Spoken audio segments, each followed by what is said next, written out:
Thank you, Jide, for the introduction.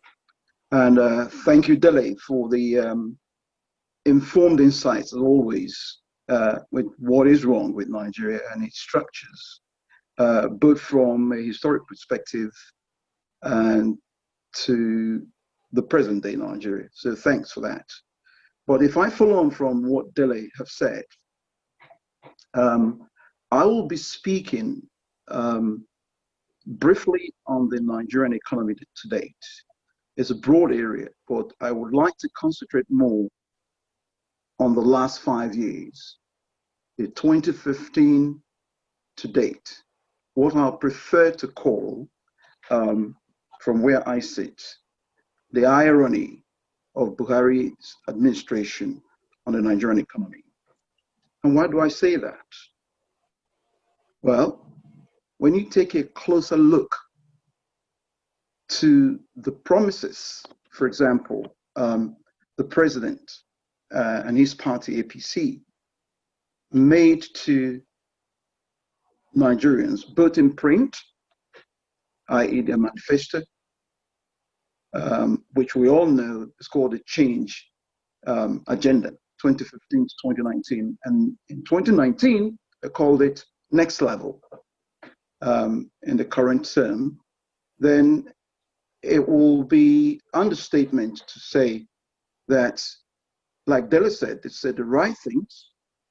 And when you then look at exactly what they've done to compare it with what they told us, it's simply unbelievable. So without trying to cover the whole economy of Nigeria, for now, my focus is to really home in on what the president promised us in those 5 years, and we take a look to sort of get our heads around it. The result speaks for itself. Perhaps a supplementary question that I would like to pose for this discussion will be, why did he fail? Because the result shows that he failed.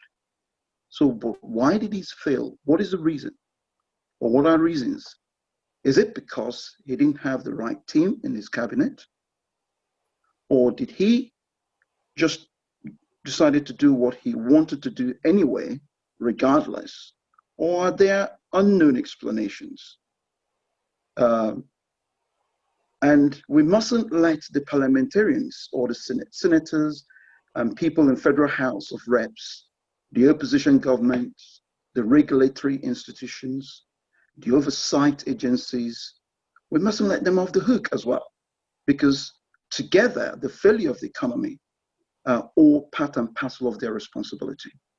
Likewise, the state governments, their legislators, and even at the local government chairman level.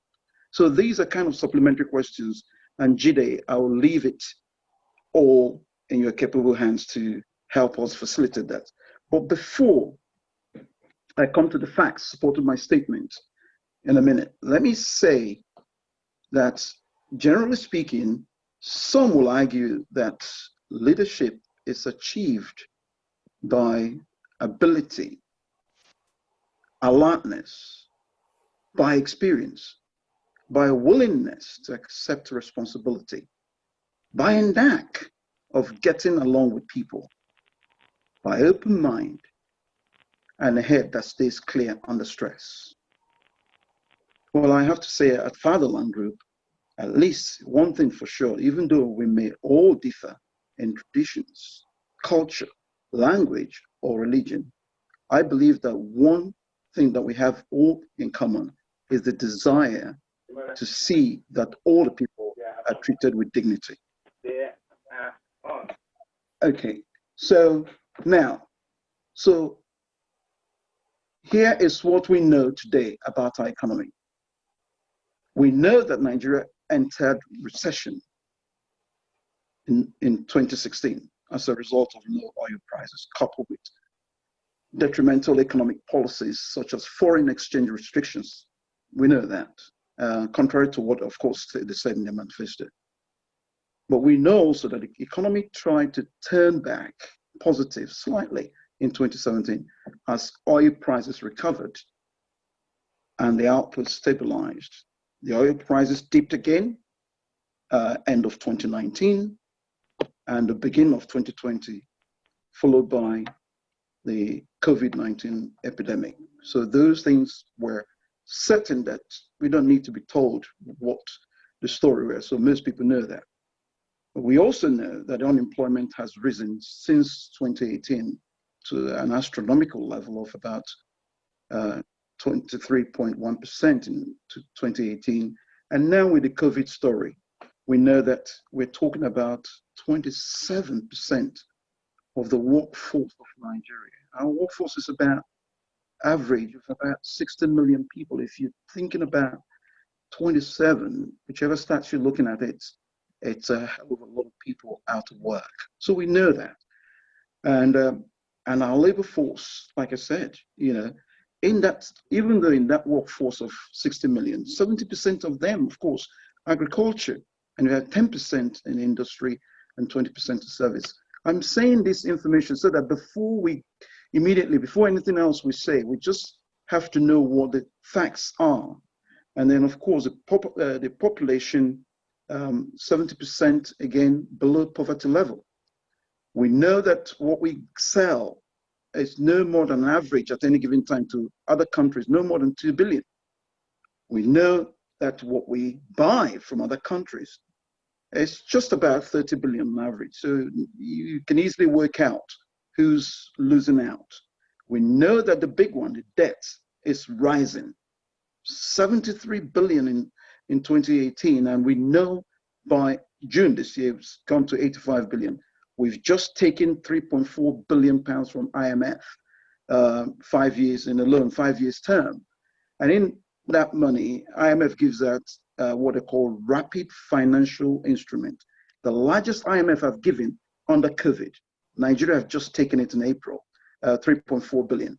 So an IMF tells us that the economy of Nigeria remains highly reliant on Forex, we know that, and everything else is about recycling of petrodollars.